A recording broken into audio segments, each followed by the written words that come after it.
go fail, go learn, and ultimately we're going to all make it. So get out there and do it.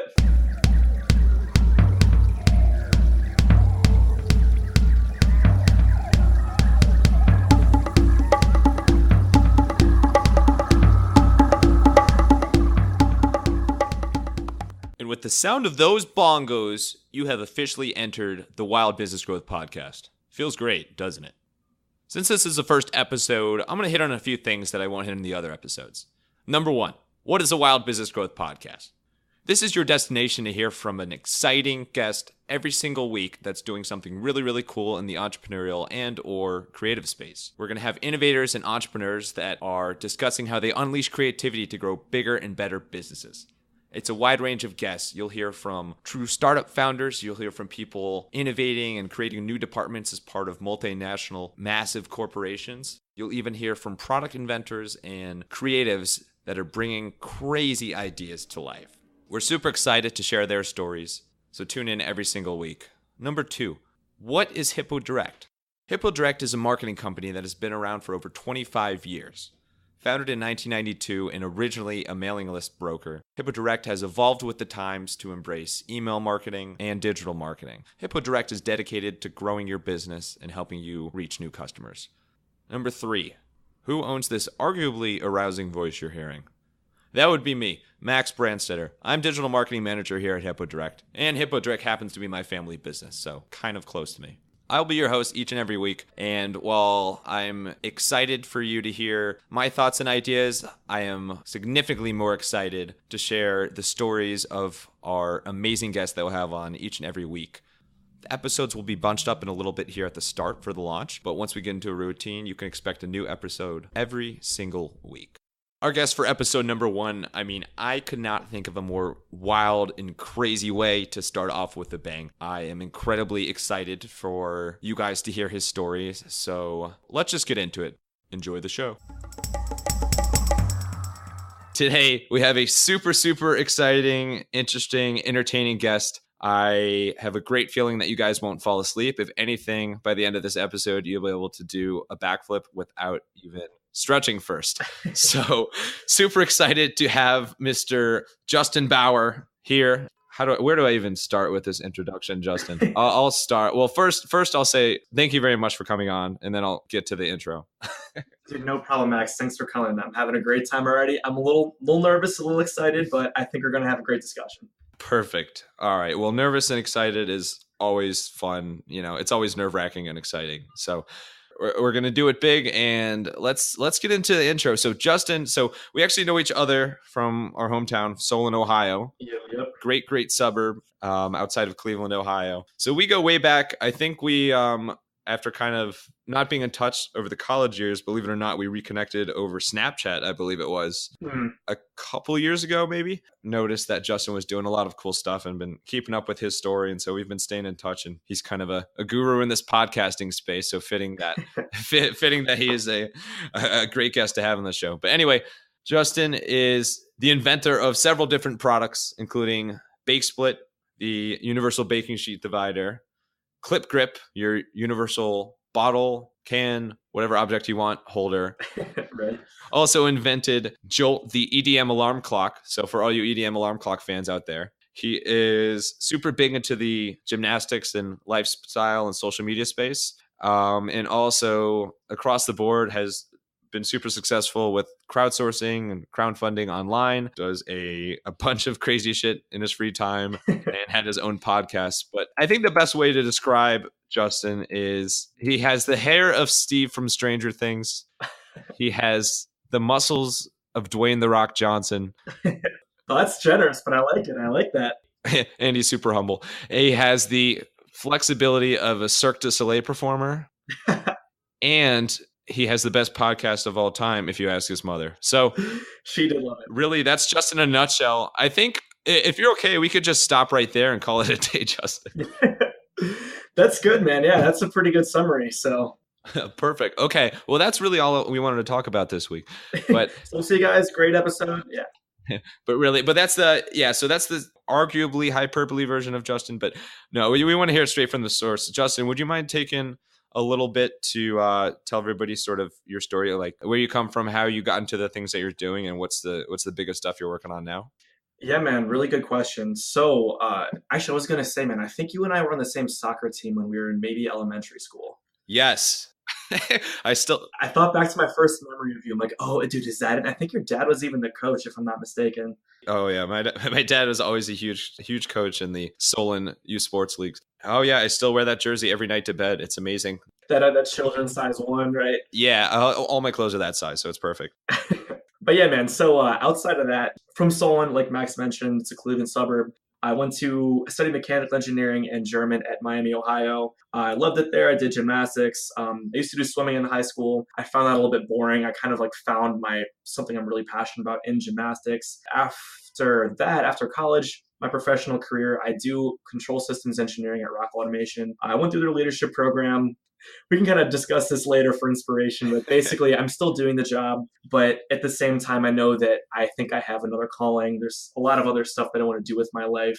I'm trying to do really big things, and like kind of working for someone else, you don't really have all the time or the resources to make that happen. So pretty much my typical day, I go to my day job, I will work out, and then once I get home, I pretty much just do like whatever I can. So I have done a few things. I've done a fitness website, was actually one of my first endeavors. I did a fitness YouTube, a fitness Instagram, and actually one of my first projects, I worked on an automated plant growing system. So we can cover this later, but basically I was growing cilantro in my closet. I was doing all the coding myself. I had like flies in there. I had automated like watering. I was checking soil moisture and things like that. I also had a podcast that Max had mentioned. It was called the Bauer Hour. It was basically everything that I was interested in, but ultimately I kind of had to scrap it because there really wasn't a big focus on it. So one episode I would talk about how to get like a middle split. And then the next episode I'd review like the top 25 drinking games. So it really didn't have a whole lot of consistency to it. But from there I realized I put myself out there so much. Like once I did that, I realized like, all right, I'm committed to this. I don't really care what anyone thinks anymore. So that was actually really good for me. Otherwise, I did a software project called FaveMate, which is basically Instagram botting software. And I spent so much time doing that ultimately I really got into meal prepping.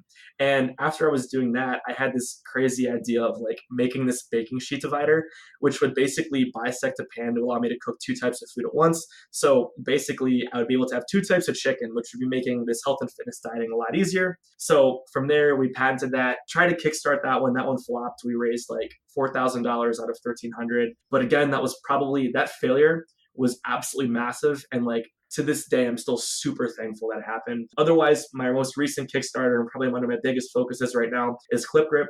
This is a universal handle attachment that basically fits any container. I got this idea after messing with BakeSplit for a really long time. I kind of became this expert on manufacturing silicone, working with China, working with suppliers, things like that. So basically, the idea came here was I saw this, like one of my girlfriends, she was up north in Wisconsin, which is where I currently live. I'm in downtown Milwaukee right now. She was at this lake house, and basically she was drinking out of this jar, and it didn't have a container on it. And like I just got one of those Yeti tumblers. So I was thinking, it's like, what if we just had a handle attachment that would basically like, fit anything, which was where this idea came from. So I used my same supplier. I used, again, one of my friends from high school who was able to help me with the legal side. So we patented it, we produced it, and then I had to kind of go back after my BakeSplit failure, learn internet marketing, learn digital business, and then we ultimately launched the Clip Grip on Kickstarter. Within the first 24 hours, we got about $2,000, I think. Like my mailing list, my Facebook Messenger list, all of that was just like on fire. Like those guys really just loved it. Otherwise, yeah, so right now I have my huge shipment from China. I am in my bedroom right now. There are bags all around me. I just had to ship, like typically every night I ship so much stuff. So that is kind of the part of the Kickstarter that people don't really see is the fulfillment. Otherwise, that's my biggest focus right now. My BakeSplit products, I am trying to push that into Bed Bath & Beyond and the Container Store. So I do have one sales guy in my business who handles a lot of the daytime stuff. So he does a lot of the cold calling, sending sell sheets, things like that. So we're both pushing Clip Grip and BakeSplit as well to try to get these into retail. Otherwise, I'm currently working on a little bit of a fitness brand. So I'm bringing back one of my first projects, which is now called Sorted Gymnastics. I'm going to be developing like info products, online coaching, things like that. It's going to be a good personal brand where I can still sell some of my BakeSplits and all my other inventions. And, down the road, if I wanted to make things like a fitness app, or if I wanted to, this is one of my crazy ideas, is having a subscription salsa company. Like all of this stuff right now, this fitness brand, I feel like I could ultimately use to like make bigger and better things down the road. So that's pretty much where I'm at. Like all these ideas kind of funneled in one to the next to the next. Every failure was actually super, super important because it just gave me, it shows where I suck, So my BakeSplit Kickstarter failure, no digital marketing, no internet, no email, no nothing. Max, I'm sure you know that. But each one of these things, I get like better at it. So that's pretty much where I'm at with everything that I'm doing. So awesome. So that is Justin Bauer in a nutshell, which I'm sure you have that whole script tattooed on your forearm, right? Exactly. No. So with you doing so many different things and all at the same time, how do you decide where to divide your time, like focus for that evening? That is a really good question. Typically, I have all these whiteboards in my apartment. So I have all my projects broken out. So I have a BakeSplit list, I have a clip grip list, and then I have a sorted gymnastics list. These are like the biggest goals, and I will pretty much pick whatever moves the needle the most that night. So sometimes I quantify it. So just as an example, I'm currently using Shopify for BakeSplit. I did a whole bunch of B2C, so business directly to consumer. Yep. I was selling on Google AdWords, I was selling on Facebook, things like that. We had a really good run, but ultimately I feel like I hit diminishing marginal returns, and that's not incredibly profitable for us. I also turned that website into a drop shipping site to ultimately have more things to sell, but selling kitchenware on Facebook is really difficult. So one of my projects today was, I quantified it. So if I switch from Shopify, I'm currently on an $80 plan. If I just switch to a simple website like a WordPress or something like that, that would cost me ultimately $8. So $8 per month. So right there, we have a $72 savings. So right now I kind of weigh the options, and sometimes I quantify it. Sometimes I go with what I feel and what is most necessary. Just pretty much a combination of those two things. Wow. Awesome. So you have your process that you go through each night. Yep. Well, a question about, so if you have stuff that's all over your bedroom and all over your place there, how do you get into bed at night? Is it like a flying squirrel leap? Oh man, pretty much. I have to have like jungle gym things in here. No, it's actually not too bad, but I'll be honest, man, like I kind of had to build up. So my bedroom right now, the perimeter of it is pretty much surrounded with things. I have shelves, I have a 3D printer, everything is like stacked up. I have boxes everywhere. I'm also using living room space quite a bit. So I had a few people over past Saturday, and like I had all my clip grip colors there, and like, oh God, they're just like playing with it and like putting different colors in different boxes. I'm like, guys, this is easy. Just like put the same color in the same box. But I don't know. When you have people over, they just kind of do what they want, but right. It's just kind of it's the trade-off, it's the part of the process, Right, exactly. Well, just gotta have stuff everywhere. And it adds to the atmosphere, so it's great when you have people over. Right. So one of the things that is a big focus area of this podcast is creativity, more specifically unleashing that creativity. Everything from where it comes from to how big of a part it is in your everyday life. First question on that topic is, how does creativity play into your professional and personal career? Dude, I feel like creativity is like absolutely massive. And the way I kind of think of it is, well, I always have crazy ideas. I always have like really random thoughts. Like if I think of something fun to do on Snapchat, I'll typically do it. And it's like the same thing with products. Like if I see that there's something that I want and it doesn't exist, and I see that as white space, I'll typically go for it. And I do have that degree in engineering. Part of that was I just understand like the physical universe and things like that. But we also went through the design process. There was this one innovation course, and basically we just sat down and thought of a problem and just a solution to it. So people in the class, they were developing like things like really outlandish ideas that straight up like, my mechanical head wouldn't work. Like this one, he just made this one dude, he made this like washer dryer combination thing, and like the washer was stacked on top and like the dryer was underneath, and the clothes like fall down into the next thing. This outside the box thinking, I think that's super valuable, because although that idea is like, it doesn't really work mechanically, that's still a viable problem. Right. Like, okay, people have to flip their laundry, that's kind of a pain. So what you're doing there is you're really discovering a problem. And what if a handful of ways to solve that? I mean, you could solve that with like potentially a service, like a clothes washing service or something like that. So I really think of finding white space, finding things that you want, try to solve your own problems, entertain yourself, go for something. I think that's pretty much where I get my like, creativity from, is if I see something, I want to go for it. Right. Cool. Love the go-getter attitude. Oh man, yeah, it's part of it. So what do you do to stay creative? What keeps you young? Ooh, okay. So that's a good question. I think really the like having a whiteboard and designating work time and just designating the most important things for that day. Just do it. When it comes time to do something, I will just typically do it, like head down, stay focused. Yep. But then after that's done, after diminishing marginal return sets and I can't really get more done for the day, Right. just like call it quits. It's like we're still human. We have to be silly. We have to interact with each other. We have to joke around. I really think that social media and like especially Snapchat, it can like interact with all of my friends. We can send dumb videos back and forth, like things like that. Sometimes it's like really difficult on me. I have to stay up until midnight, 1 o'clock just to get orders out, just to finish websites and things like that. But I feel like having that kind of that human connection in social media is really important for me. Oh, yeah, definitely. And on that Snapchat note, it's funny. I mean, obviously, we're kind of at an interesting point because Instagram stories has had so much impact. Right. But Snapchat is still huge. And it's still, I think there's something more, maybe more genuine about it Right. that is really appealing. So I know you're super active on Snapchat, and I'm always cracking up at the stuff you send over and all sorts of, the stuff that you have going on in your daily or nightly basis. But Right. let's talk about that for a little bit. When did you first get big into Snapchat and start creating so much content for it? That's a good question. So I honestly thought that Snapchat was kind of gonna flop, like when it first came out. I remember. Yeah. Well, real quick, man, your Snapchat's also hilarious. Like you were putting out awesome stuff. Thank you. Oh, you're too kind. I think you're following the wrong Max Brandsetter, but But anyway, we were at one of our pasta parties for gymnastics. So we were eating like carbo loading on Friday night, so we were all fueled up for the next day. And I remember like the girls were just like on this app and they were like taking pictures of us. It's like, what are you guys doing? It's like, you guys are being weird. It's like, what's going on with this? So like they're like, oh my God, you haven't heard? Like, Snapchat. It's like, what is this? It's like, is this just an app? I mean, okay, then I'm like, that's such a simple idea. But then we got it. We ultimately ended up having a lot of fun with it. But I think really when they introduced the stories is when I was like, okay, I can have a lot of fun with this, and it's like so easy. It is like right at your fingertips, yeah. And it's just at all hours of the day. If something's funny, I can just like document it. And the cool part about it, the reason why I like it so much, is that it's not like a Facebook or an Instagram, because I have people from like family, friends. I have my swimming coach. Right. I have like people from my church back when I was at St. Rita's and things like that. They're things that I can't really be myself to it, and I feel like Snapchat is probably the purest representation of pretty much anyone. Oh, totally. I think it's, I don't know. I'd say that it's really good. It's really genuine, and it's kind of like your personal space. So you decide when you let people in. So right, and that's a great segue. And I think part of social media like that and kind of putting yourself out there is stepping out of your comfort zone. Right.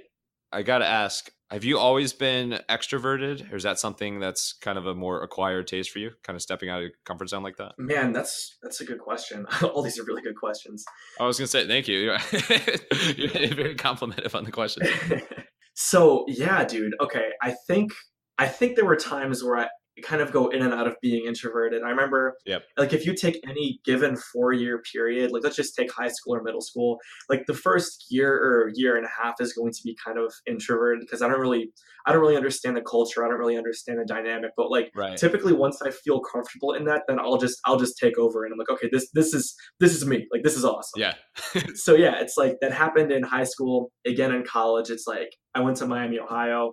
Really fun school. Really like it kind of rewards you for being extroverted. Like the more outgoing you are, everything. It's like your classes are going to be more fun. Your group projects are going to be more fun. Your social life, your team, all of that. It kind of rewards you to putting yourself out there. Right. So same thing. Freshman year, pretty reserved. Come sophomore year, I'm nuts. And then junior year, it's like, okay, this is just like I feel like I can do whatever I want. I can say whatever I want. I'm having a great time. So all in all, it's like I think putting yourself out there is important. And then let's dial that back to an internet context. So the first time that I launched the Bauer Hour, it was 2016. It was like right around December. And this is my first year of the corporate world. And I remember like this is kind of personal, but even I was at the dinner table with my mom. I was like kind of crying, like, Mom, this is just like, this is not what it's meant to be. It's like Right. this entire life. It's like you've worked the entire time to this, and like this is what it is. And Oh, then totally. I'm looking at like the raise I got, and I mean it wasn't bad. I still make really good money from engineering and stuff like that. But Yeah. Scrooge McDuck over yeah, here. exactly. So I mean, I thought about it like that. Like this can't be it. Like this can't be my life. So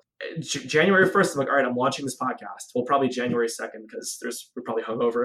But January 2nd, it's like, okay, we're doing this. And I remember before I launched the podcast, before I shared it on my Facebook wall, I remember I was pacing around my room. I'm like, dude, it's like, are we really doing this? It's like, Yeah. this is so uncomfortable. I remember the first episode I filmed, it's absolute garbage. I had no energy. It was awkward. I was on video.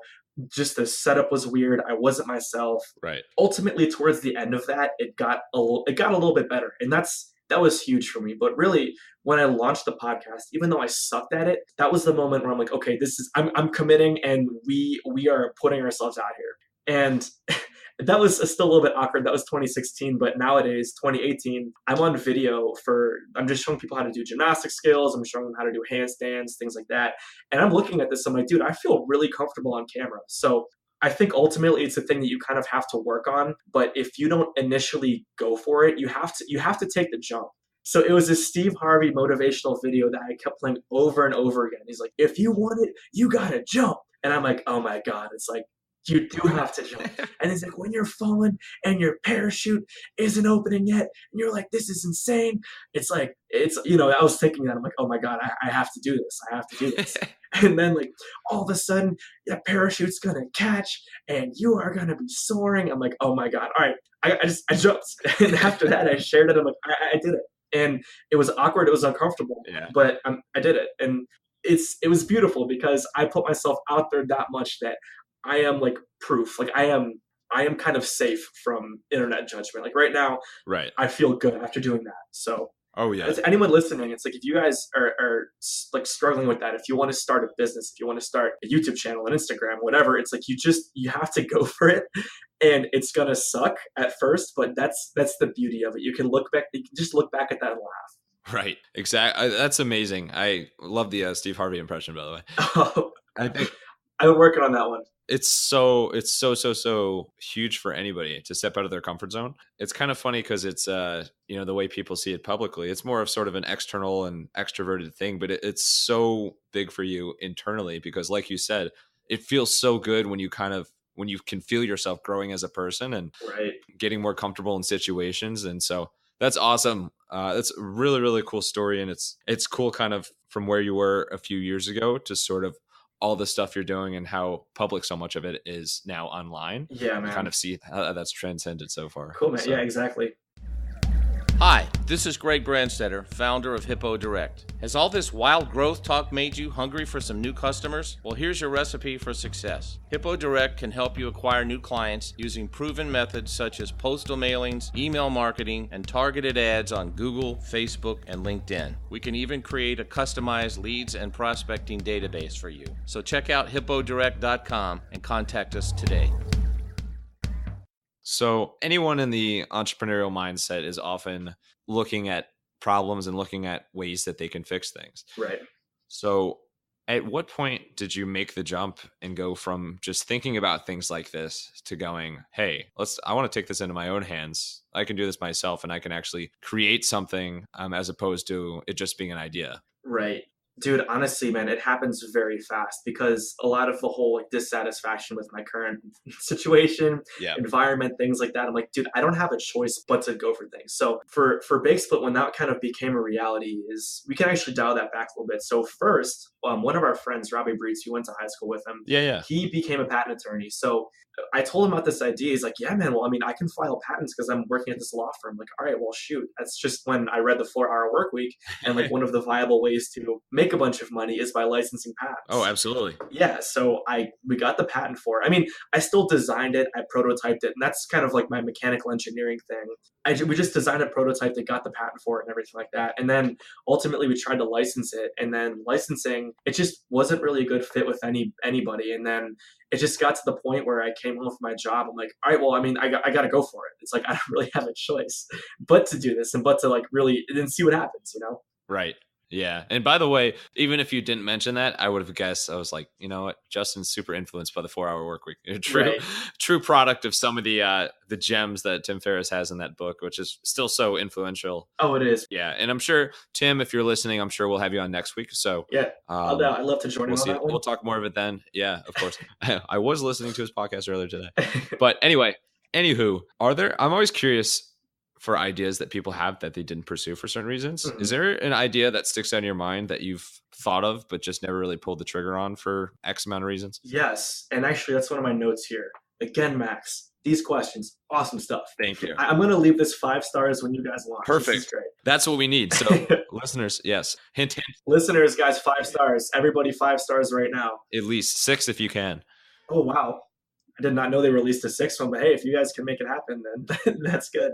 I'm sure. Well, we're looking for some true innovators out there. So Perfect, man. Yes, so there are a few things I didn't go for because you kind of have to pick your battles. So this is kind of a thing with me now recently. I'm kind of becoming better at selecting opportunities. One of the opportunities at the time, actually during BakeSplit time, basically I was really into this mobility stretching. I was trying to get my elbow to my toe with like keeping a knee straight. ouch. Basically I prop my foot up. I know, man, it's painful stretching, but honestly it's super effective. But anyway, you prop your foot up on a shoe or with the shoe, you put it on like a step or something, and ultimately you kind of grab your foot. The end goal is to try to get your head to your toe with keeping your knee straight. I pretty much wrote a full patent. I had a full design for this hamstring stretching device. Like basically it would be a way that you could elevate this kind of this angle thing. It was basically like a calf ladder, except 2 or 3 different settings. It would basically be at any angle. So that idea, I looked at it and I was working with one of my friends because one of my friends was also, not thrilled with like the whole corporate thing. You go home, what do you do? Whatever. So we were both working on this, but ultimately we looked at the molds, we looked at the parts we needed to make. It's just like the numbers didn't work out. And internally in the US, it would have costed us over 6 digits to get molds made. And then we'd have to sell at a really high price point.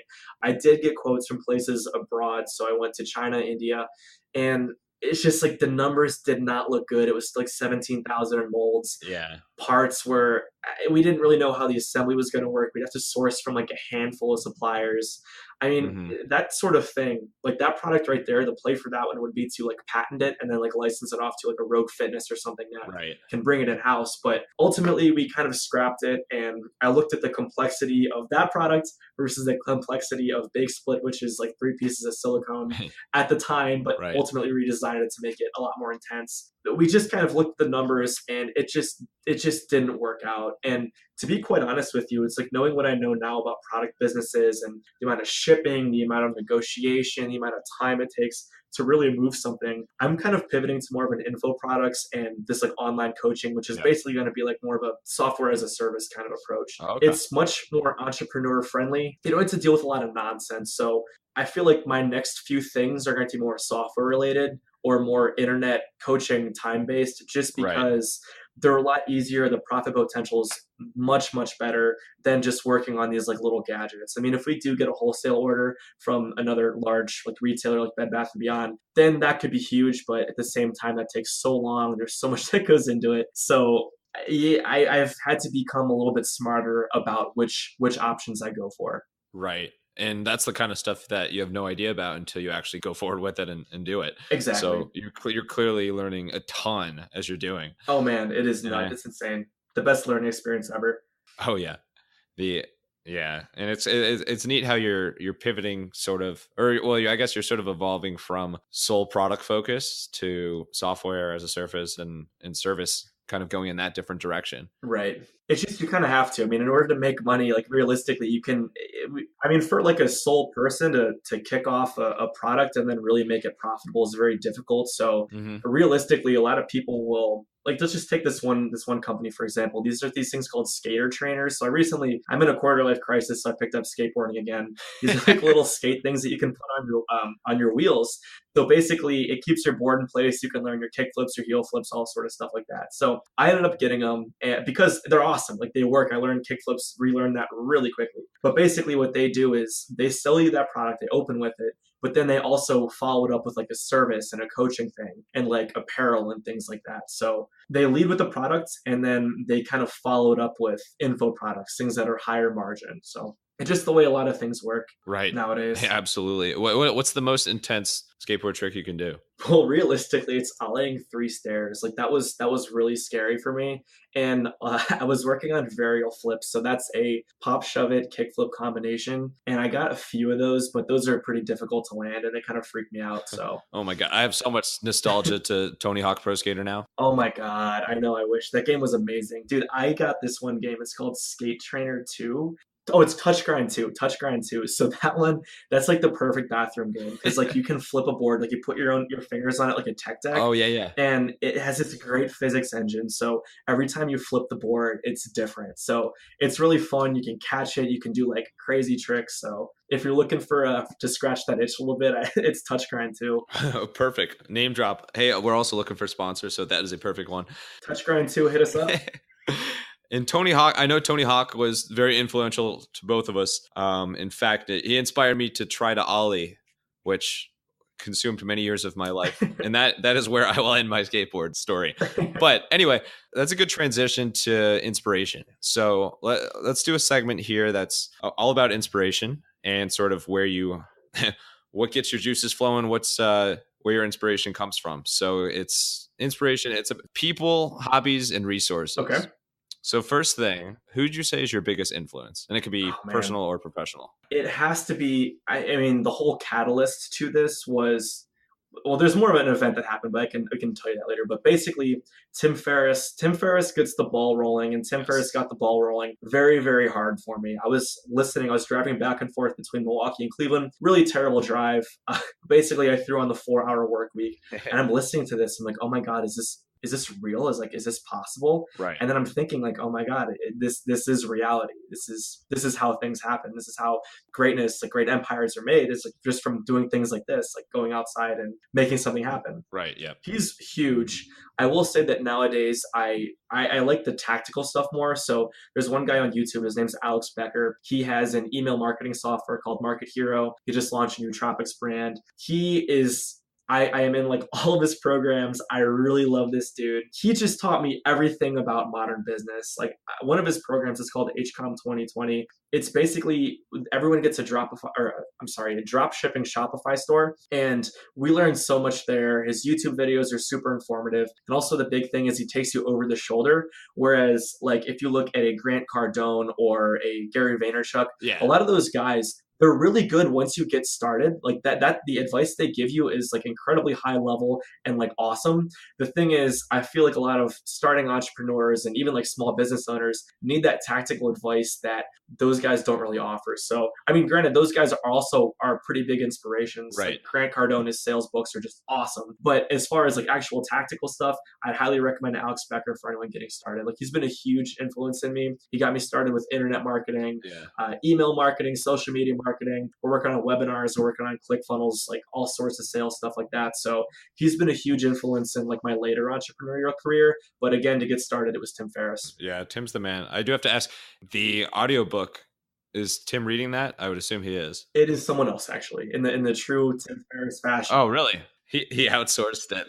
And Gary V, I'm sure you're listening as well. Yes. So if you want to refute what Justin said, if you want to refute his statements about you, then come on the show next week and we'll talk it out. I'm sure you have plenty of free time. Just real quick, Max, you want to talk about who you probably talked about this before, but I'm kind of curious. You like you like Gary Vee a lot. You mentioned I that a few do, times. Like, yes. who are your guys? Yeah, so we're sort of in the same vein. So I'm super big into Tim Ferriss now. I was a late adopter to the 4 Hour Workweek, so I'm actually reading it now. Mhm. I kind of was familiar with the concepts, but never actually read the book until now. And before that, I read his newest book, Tribe of Mentors, Yeah, really good. which is awesome because he basically takes, I think it's the 11 best questions and his 11 favorite questions from his podcast and put them into book form. Yeah. And there's everybody from he actually Gary Vee's one of the people he interviews, which is pretty funny. But everybody from people that are like super deep into the meditation space Right. to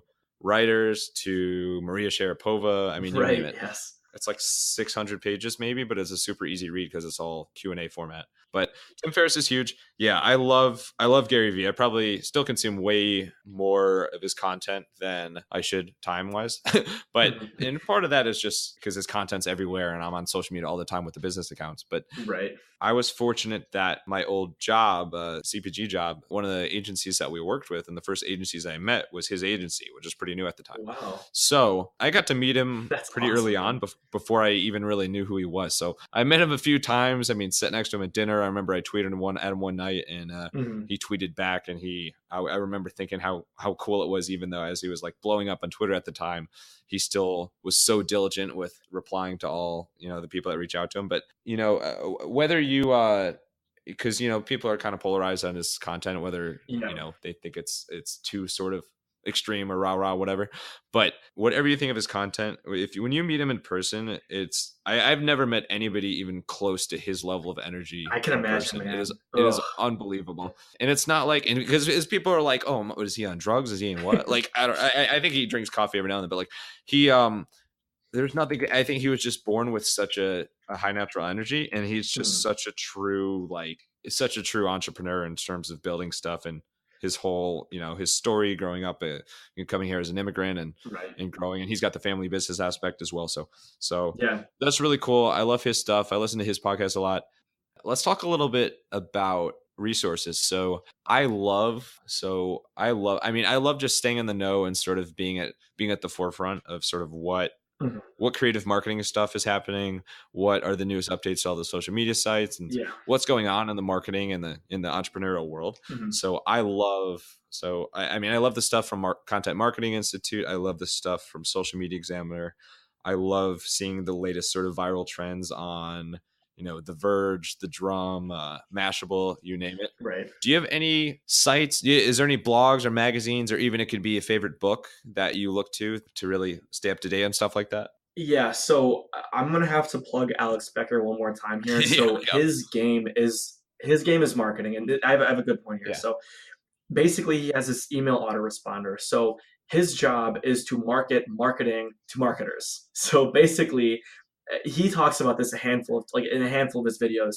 Basically, when marketers are marketing, it is incredibly cutthroat. It is incredibly they are at the edge of they have to be. They basically have to be at the leading edge of marketing. So I follow all of those people. I follow people that are successful, and I look at their email funnels. I look at what they're doing. And the cool part about Alex Becker is he also breaks that down. So recently, you probably know this, Max, but like Facebook Messenger is it's not replacing email marketing, but it is another really big stream that we need to focus on. Yep. So Alex Becker was hitting me with Facebook Messenger stuff. Like you click on his click funnel, it's like, hey, send this to your Facebook. And then all of a sudden you're into his Messenger funnel. So it's sort of that stuff you get hit with. And then he tells you exactly like what he's doing. It's like, you guys need to be on this, be on that. And there are a few things just on your own. I mean, I'm watching from a distance IGTV. Yeah. I don't know where that one's going to go because right now I am pushing out a whole bunch of fitness content. So I will say just like staying up to date with what's going on social media, looking at just about like everything and kind of playing with it. I haven't played with it too much, but just knowing like what streams are available to contact people. I mean, that's basically marketing. So. Right. Yeah. Well, let's talk about both of those. So on the Messenger standpoint, because those are two that are sort of newer and just blossoming, and I think they're super important going forward. Right. So on the Messenger standpoint, I think what's neat about Messenger, and by the way, did you see that it's now one of the top 5 apps? Facebook Messenger? Yeah. Wow. It's top 5. Like, well, it's great. I mean, Facebook almost has a monopoly. Like the top 5 apps, and I think this was the Apple store, but I'm sure it's pretty similar on Android. But four of the top 5 apps are somehow tied to Facebook. That's nuts, man. It's Facebook, Messenger, Instagram, and WhatsApp are all in the top 5. Yeah, and Facebook, is that Facebook owns WhatsApp? Yeah, Gotcha. Yeah, they own it. And I think they had some sort of disputes from the executive level. I think they've shaken some stuff up, but Facebook still owns them. So yeah, 4 of the top 5 are Facebook. So talk about social media momentum, especially with Instagram going like crazy. But I think what's so cool about Messenger is really the only way to do it is to have it automated. Right. I think it's becoming better and better to have more genuine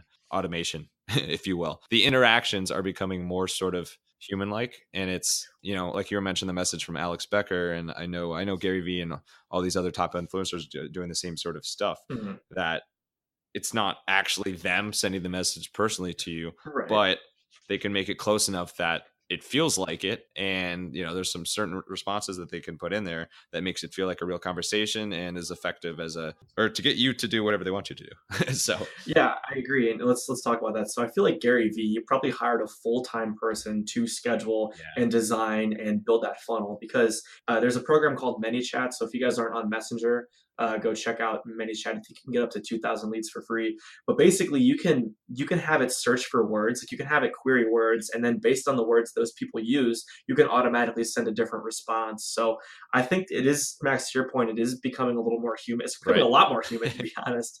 So yeah. And on the IGTV front, I mean, I swear I don't work for Instagram, but I think it totally, like, if I were you, I would go all in on IGTV because it's so early and it's only it's only going to get bigger, and your stuff is perfect for it because it's kind of like and sorry if we get like sued by Google, but like it's almost like a mini sort of YouTube that is just lives within Instagram, because Instagram literally, they're creating their old world. Like they stole Snapchat stuff, they're stealing Google stuff, but everything they do, it's working and just making them grow more. So I agree. That's another thing I love about Gary Vee is he's super good about sort of what's the next big thing. And like he's super big on voice right now, which is, one of the influences for doing this podcast, creating it in the first place, is here's the things that are just starting to get popular and mainstream that are going to become so much bigger. And anybody that's really made a big impact and a big influence, if you look at their stories, most of them got in at a pretty early time on these things. Right. Yeah, I know that Periscope too. That one was, I think a few people just took off and became like Periscopers before that kind of, before, I don't know, Facebook Live or whatever response there was to that. I do have a few complaints about IGTV though. So it definitely is Facebook's version of YouTube. The thing is, the filming format is always in like 9:16. So it's basically vertically filmed. So you have to film specifically for IGTV. Right. Yeah. And I've been just kind of spectating. I'm in it. I'm like, do I go in for this or not? And I saw a few people in fitness that their normal fitness videos would get like 44K views or whatever, 45K. So that's kind of a lot. But then the IGTV would basically be around, it would be like 1,000 views. So I haven't really seen anything big from it yet, but it's honestly, man, you're right. You honestly just need to go in for it. But I just haven't. I'm kind of, I'm working on this YouTube stuff, so I really have no excuse to not do IGTV. It would just be like another thing that I have to manage. Right. So, again, I haven't seen the pop yet, but what if this is pre-pop? What if this is the time? And Instagram's going to work on promoting it. Right. They obviously built this feature. They obviously want to contend with YouTube. And if you look at Google's track record, they're okay. They're not doing, like, YouTube isn't awesome. YouTube is by no means incredible. It's awesome. It's awesome. But if you look at things that Google has done, such as I don't even know the name of it, their social media, that was a complete flop. So Google Plus, that did not work. So historically, they don't really do too well in the social media space, and otherwise, Instagram and Facebook are just absolutely murdering it. So maybe I need to put some on my whiteboard. Maybe I need to put that down. Is start pushing the IGTV a little bit. I love this because we're going to get sued by every single major social media platform. So we are making some noise in the podcast space. Exactly. but I do, IGTV. I think with that, just to wrap up that thought, I think there could be a huge opportunity there. I think where it's the challenge right now, in addition to the dimensions and the new format in that, is that I feel like consumers don't really know how to navigate it yet. Like, consumers don't know how to. Instagram stories are still pretty relatively new, Right. and there's so much content there. Like there's already more content there than in the feed. Mhm. That adding on this another level that's a different format, it's going to take some time before consumers realize sort of what they like and what they don't like about it, and how to get around and watch the stuff they want. Right. Like I feel like Instagram, they take the Snapchat feature, they're working on a YouTube thing. Yeah. It's just a lot that's in a single app. Oh, Like it is. nowadays it's like it's very crowded. And even as you're scrolling through like down, you have all those different cards for the stories. So I mean, I'm not like a huge social media person. I'll kind of like get in, get out, but there is a lot of content. I mean, it's like they're really focusing on capturing your time. Right. And they're doing a pretty good job at it. Just we'll see what the traction is. I mean, what are your thoughts on Instagram stories versus Snapchat?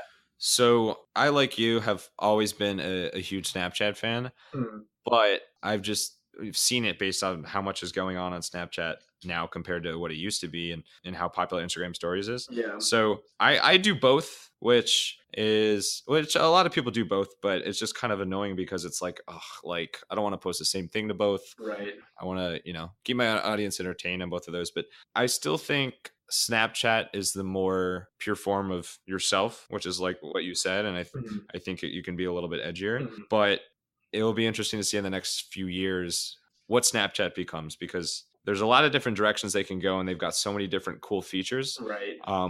But the reality is, no matter what they do, like unless they do something really sort of revolutionary, Instagram's always going to kill them because they just have that user. I mean, Instagram had hit 1 billion users this year. Jesus, literally. man.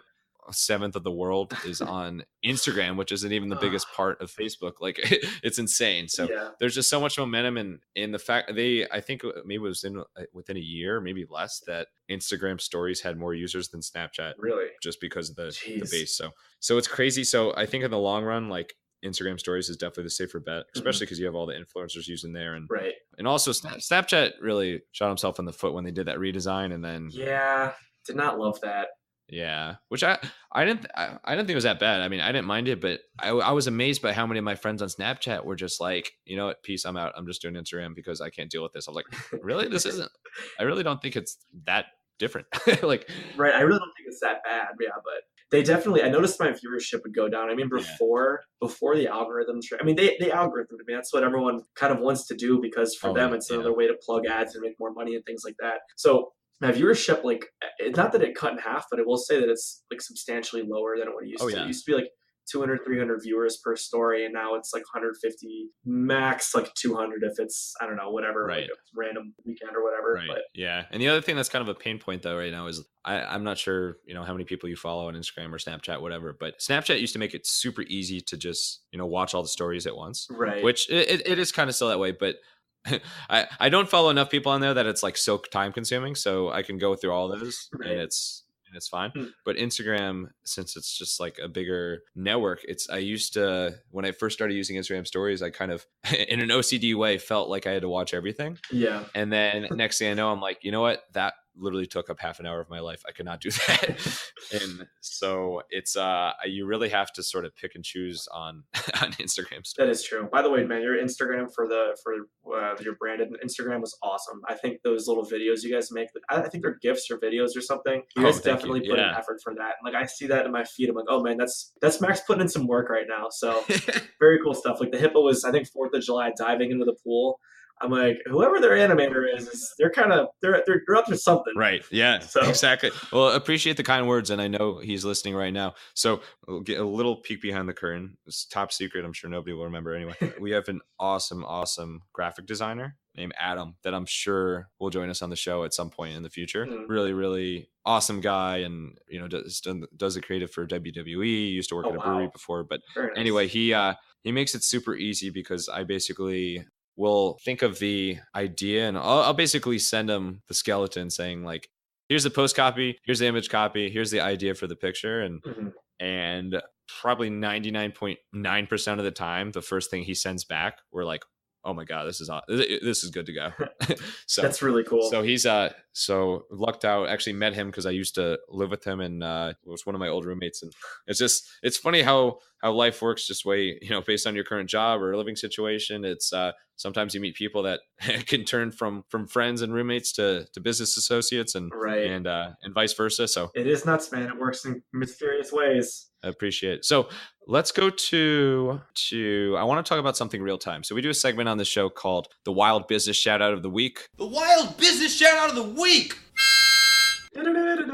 But this is something, so obviously we talk about tons of different ideas and thoughts and inspiration on the show, but I always keep an eye on current creative marketing campaigns. And so I'd like to bring one up, and we chatted about this a little bit earlier. I'd like to go back and forth a little bit on this. So I know you're huge in the fitness space, and you mentioned right away, and this is something that I'd seen in a YouTube ad, I believe. There's this product called Jazzercise, which, correct me if I'm wrong, but it's a device that's solely focused. It's an exercise device that's solely focused on your neck and jaw, right? Yeah, so basically you just put it in your mouth, I think between your teeth, and they have a handful of different difficulties because I was looking into it. They also have a pretty good sales funnel and stuff like that. But basically you just bite down on this thing and it's supposed to give you that jawline and do some facial muscle things, maybe a little bit of neck too. I really don't know. But yeah, as Max had mentioned, these guys completely went viral on Facebook, on Instagram, and then it actually responded, like all the fitness influence had a response video to it. So I think they just completely blew up.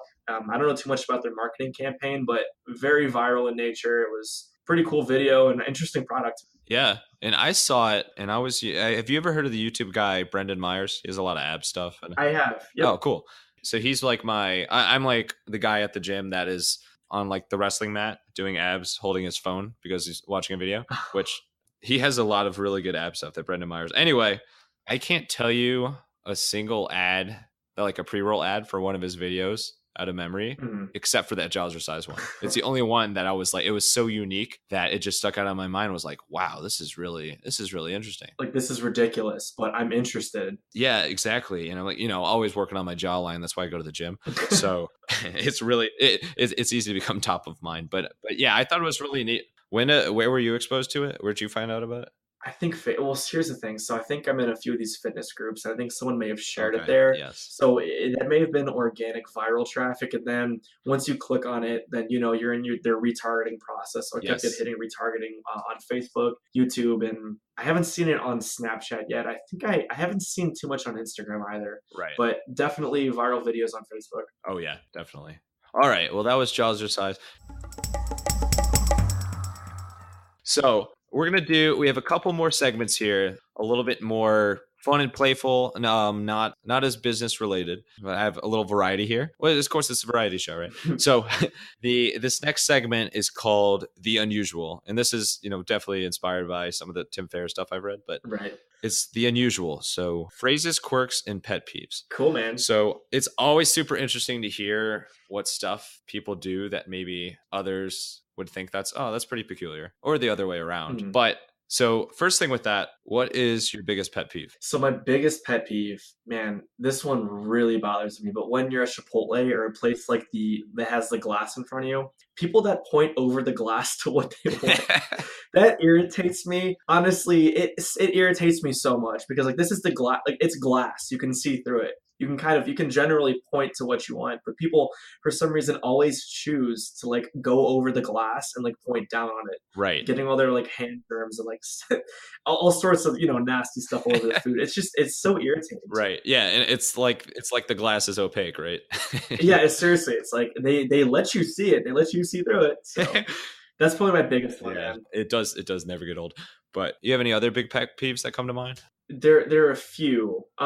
Actually, this is kind of a new one, but when I kind of tell people about my business, that people that just don't understand, people that are kind of like armchair entrepreneurs, like a lot of people that work, right. Oh my God, Shark Tank people especially, they're like, well, how much did you, like, what do you get it for? And what do they go for? Like, what are your numbers? I'm like, they clearly. What's your sales cycle? Yeah, it's just that people that completely don't understand business, they're like, oh, well, I get it for 5, I sell it for 20. Like, oh, pretty good margin, but you gotta look at revenue, you gotta look at whatever shipping costs. I'm like, guys, like, oh my God. Yeah, I don't know. It's too much for me. That one always bothers me. And then when I'm at home with my parents, watching Shark Tank or something like that. We're all just laying down, and like they know that they obviously they know exactly what I'm doing. They know exactly what my goals are. It's like we're trying to go like huge with something, and then they always like circle back. It's like, well, they always started with an idea. It's like people that are not in business just always want to know the numbers, want to know what's going on. Right. They're like, well, have you tried this? Have you tried that? I'm like, oh God, just if you want a business, like you can go file for one. Right. Yeah. Shark Tank has had a really funny dynamic on the whole entrepreneurial space because if you think about the concept of the show, you would think all the fans are just sort of diehard entrepreneurs or inventors. Right. But it's gotten so popular that it's such a broad target. I mean, we ran into that a little bit, you know, when we were starting out with our digital stuff and we were thinking of different groups to target that may be interested in sort of the small business and entrepreneurial space. Shark Tank came to mind, but pretty quickly we realized that target is just way too broad because there's way too many, well, not too many, but there's just so many casual fans of the show that enjoy watching the process, enjoy kind of Mr. Wonderful and Mark Cuban and Barb's comments, but aren't really in the entrepreneurial or inventive space themselves. So it's kind of funny the impact that's had on culture. It really has, man. And honestly, nowadays, I was going to talk about this in my Kickstarter too, but I feel like a lot of these things that you do, Shark Tank and everything, you need to have a completed business. Going into a Kickstarter, you need to have your business, like imagine it's a car that's turned on the racing track. It has to be ready to go. Right. Whereas I remember when Kickstarter first began, Shark Tank first began, people come in with like an idea and some really basic prototypes and things like that, and it ended up winning. But nowadays, like the stakes are a little bit higher. You can't really get away with that sort of stuff anymore. Right. Yeah. Any quirks that you have, like something that you do all the time that someone's just like, oh, that's weird or like that's unusual? Okay. Yeah. So I will like write inspirational things and little things on my mirror in my bathroom. Yeah. So I have a bunch of this whiteboard stuff as I had mentioned, but basically I just take these markers. I will like write, like right now I have this Avicii quote up because he passed away. It's like too soon. One of his songs was live a life that you will remember. And then I just have that in quotes and I kind of referenced it. And then like when people come over to like drink or go pregame for the bars, I'm like, oh shit, I left that up. So outside looking in, like that kind of might look strange. It's like, why does this person have, we didn't talk about phrases, but one of my things is move the needle. Yeah. So for a while I had like a speedometer just drawn on my mirror. I was just really thinking of ways like we need to like move the needle is the focus right now. So I use my mirror. It's probably a little bit strange, but whatever. I do it. I kind of like it. I remember, it's funny you mentioned that, the move the needle. I remember that as a common thing in your Snap stories. Oh, it was. Yeah. You had a pretty in-depth drawing one time. It was impressive. Exactly. Like take the needle and move it. And then we kind of joke about it too. So like a lot of my friends are just not real. We're not like, we're okay with our lives. We're not like thrilled. And like move the needle, we talk about that in kind of a happiness context too. So we kind of, when we get together for a weekend, it's like, we moved the needle. We replenished the emotional gas tank. And then in all of our Snapchats, it's like a topped up little speedometer thing. So our gas tanks are full. So that's been a big one for me too. Living the metaphor. Right. Well, that covers phrases. So I want to wrap up here. The last official segment here is rapid fire Q&A. Okay. So are you ready for it? Are you ready to move the needle? I am ready to move the needle on some rapid fire Q&A. All right. Perfect. All right. I got a good mix of different stuff for you, which of course is not planned at all. I'm coming up with all these off the top of my head. Really? Okay. Impressive. Yes. And the sarcasm is strong. So favorite MTV show? Jersey Shore. The reboot or the original? Good one. I think the original, man. The original was so good. Yes, it was. It started the fist pumping movement. Oh, man. Favorite, and this has to be a different answer because I'll make it tough for you. Favorite show to binge watch? Oh, wow. Dude, actually, I'm going to go with PewDiePie on YouTube. I love that guy for some reason. I love his jokes. I love the memes. I think it's hilarious. Like every time I have dinner, I will just like sit down and watch PewDiePie. That's your dinner show? Yeah, it's my dinner show. It is, yeah. Are you familiar? I'm not actually, but you are a true millennial watching YouTube at dinner though. Oh, I know. Do you have a dinner show? Well, it depends. So at dinner right now, I'm rewatching Westworld because I've been watching it, but I feel like that's a show that requires rewatching. Right. Because they do their best to make it as complex as humanly and artificially possible. Right. Intentionally. And then I've been watching, I never got around to Mad Men until this year. So I've been watching that. I'll do that at lunch or sometimes at dinner. So I usually have two shows I play around, but it's easy to fall into that trap. So it's after one episode at night, it's like, all right, I could do another 3. let's do something productive though. Favorite DJ, and this can't be Pauly D to stay away from the Jersey Shore. Okay, away from the Jersey Shore. Right now, it's going to be Grizz. So I don't know if you guys have heard about Grizz, but basically, future funk. Man, it's awesome. It's awesome. It's really cool music. So a lot of trumpets. I really like trumpets. It's trumpets and EDM and really good bass. Really fun to listen to. I need to see him again. I saw him at New Year's in New York a couple years ago. Yeah, which sounds like it would be awesome. But you know the DJ Grammatic? I do. Yeah. So they have Grizzmatic, yeah. So I think. Oh, they got a combo thing. So they had a crossover. It's called Grizzmatic, and they have a few good songs on Spotify actually. So it was like the same thing. Like Grammatic is actually similar in nature, more EDM. But then with the Grizz, they combined Grizzmatic and had that cool trumpet stuff. The EDM was nice. So that's cool. The way it worked this night. So Grammatic was on before a little after midnight, so it was a good time for it. And he had a long set, and it was such a late night that Grizz literally didn't come on until 5 a.m. Oh my god, that's insane. So I think by that point everyone was so beat. It was kind of like you start to see people leaving and kind of falling over. All right, we kind of once you get to the point that you're celebrating the New Year's ball drop and it's 5 hours ago, it kind of changes things. So. Yeah, so I did not stay for much of his show, right. But I have heard great things about him live. Yes. And I know he's getting bigger. Favorite Snap story you've ever sent? So I do that segment, like the Real World Austin one. Yeah. So basically I put on a 90s song. So one comes to mind that like everyone really liked. Oh man, there are a few, but one of them is like kind of bad one. But yeah, so anyway, I will like put on Smash Mouth by Smash Mouth All-Star, throw that on. Yeah. Or like Third Eye Blind, Semi Charmed Life, and just be like really 90s. I will like be 90s and I will like play a character, and like, you know how they have these corny little intros for Real World? Yes. I would just kind of like, I would like go through different characters and like make fun of the cast and like kind of meme it a little bit. So I recently did one and I just had fun doing it. Like I feel like it's creative. It's fun. It's like, I'm actually cooking and listening to that music. I'm like, oh my God, we got to do a Real World intro. So that's probably one of my favorites.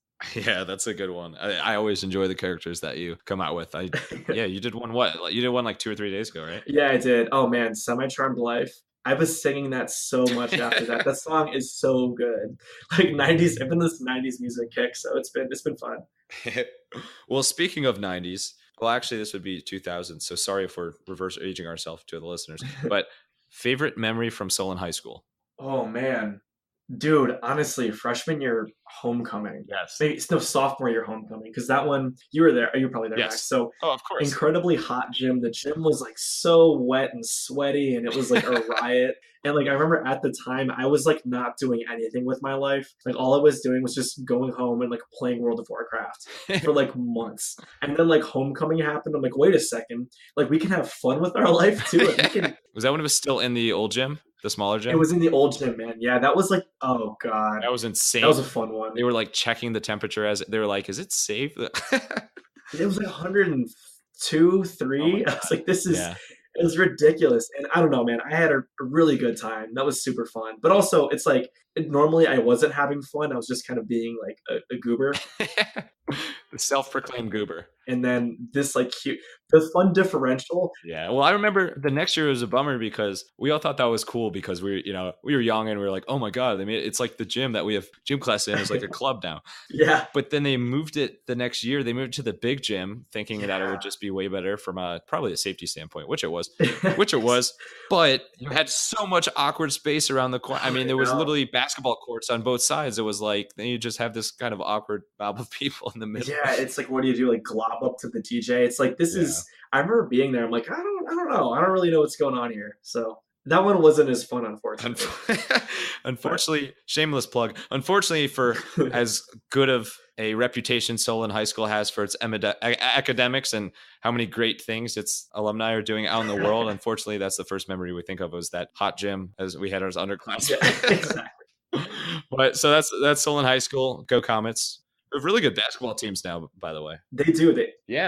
I mean, historically we were, football school and volleyball school and wrestling and you name it. I guess we were just, not to be cocky, but we were really, really good at sports. Yeah. And last year they both lost, but both the boys and the girls basketball teams lost in the state finals. That's nuts. Yeah. And when we were in school, it was a powerhouse, man. We had football, we had wrestling, swimming was awesome. Right. Really good teams. Yeah, it was good. It was basically the best high school to go to ever, I think. Right. All right, a couple more questions for you. Favorite city in Germany? Because I know you have a German background. I do, yeah. So all my family's over there. Dude, I'd have to say Munich, man. Munich is awesome. The beer is amazing. The clubs are cool. Culturally, really rich. Beautiful area. The trees are really awesome. It's close to the Alps. So I'm actually a North German person, so all my family lives in Hanover. But like when we visited Munich, I'm like, oh my goodness, which is on the south side. Yeah. Really cool. I loved it. I loved all the food. I love the culture. Very fun place. It's probably one of my favorite cities in the world, actually. Nice. So really traditional German. So really cool. I'd highly recommend going for anyone that's listening. Awesome. Yeah, definitely go. And I can vouch for that. I was there on vacation a couple of years ago, just for a few days, but it was so cool. Justin, by any chance, did you go to that giant park that has the surfing in it? Dude, I did actually. Yeah, I saw that. It's insane. I was kind of like blown away. Just surfing like the middle of this, I don't know, this forest thing, and people were there with their bodysuits and stuff like that. I was like, this is really cool. Yeah, it's so cool. It's this massive city, and it's their giant park, so they're equivalent to Central Park, and just. For anybody who hasn't been or not familiar with that, there's rivers running through it, and one of them, it's almost like a dam or something, but one of them is people just surf. Like they bring their surfing gear.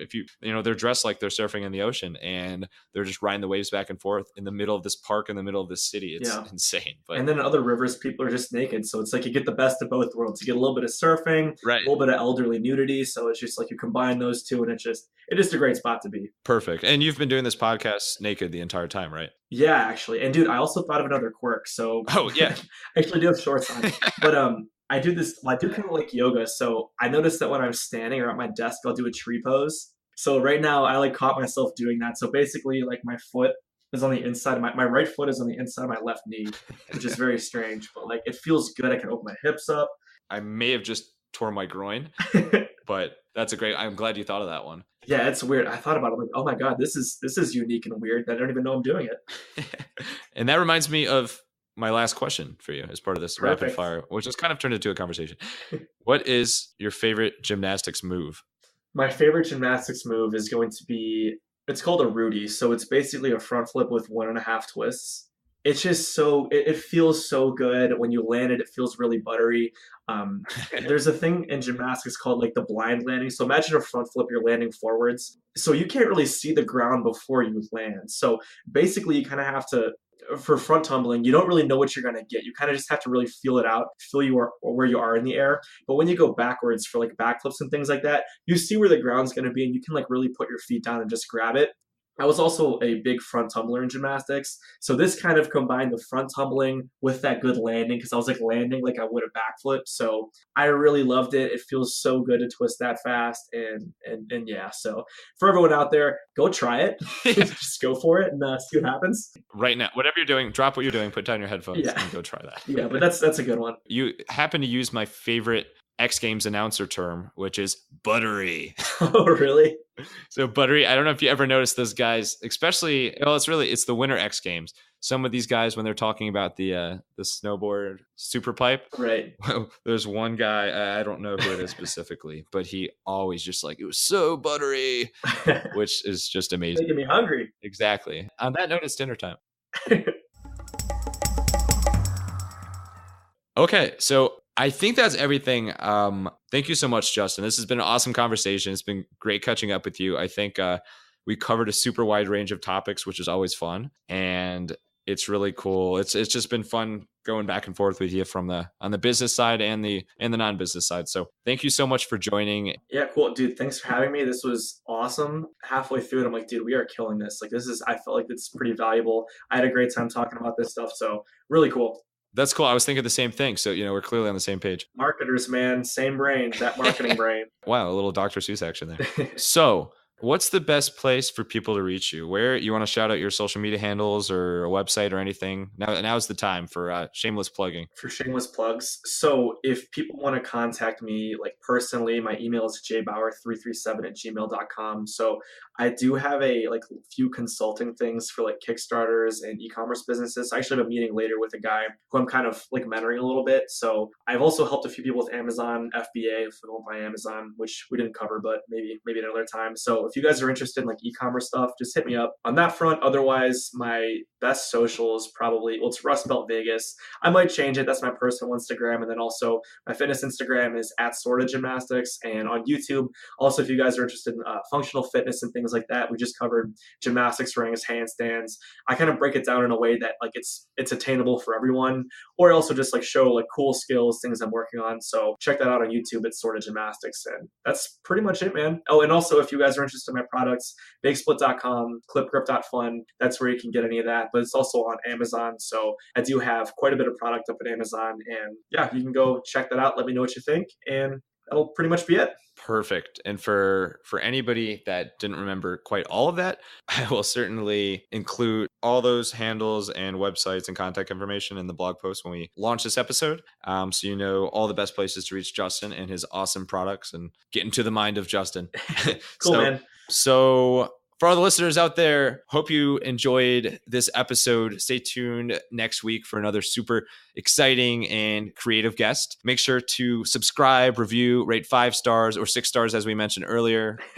And if you give us a great rating, Justin will personally ship himself to your front door and sing happy birthday to you, even if it's not your birthday. So, hey, it's sweet. I can do that. Yes, very selfless of you. So before I do the final sign off, Justin, is there a quote or a statement or anything that you want to end with to get people thinking? Oh, man, that's a good one. Well, Max, again, thanks for having me. But for the listeners out there, just go for it. Just whatever you want to do. If you have that crazy idea, if it sounds crazy, it's going to be the best learning experience of your life. Just get out there and make something happen. Go fail, go learn, and ultimately, we're going to all make it. So get out there and do it.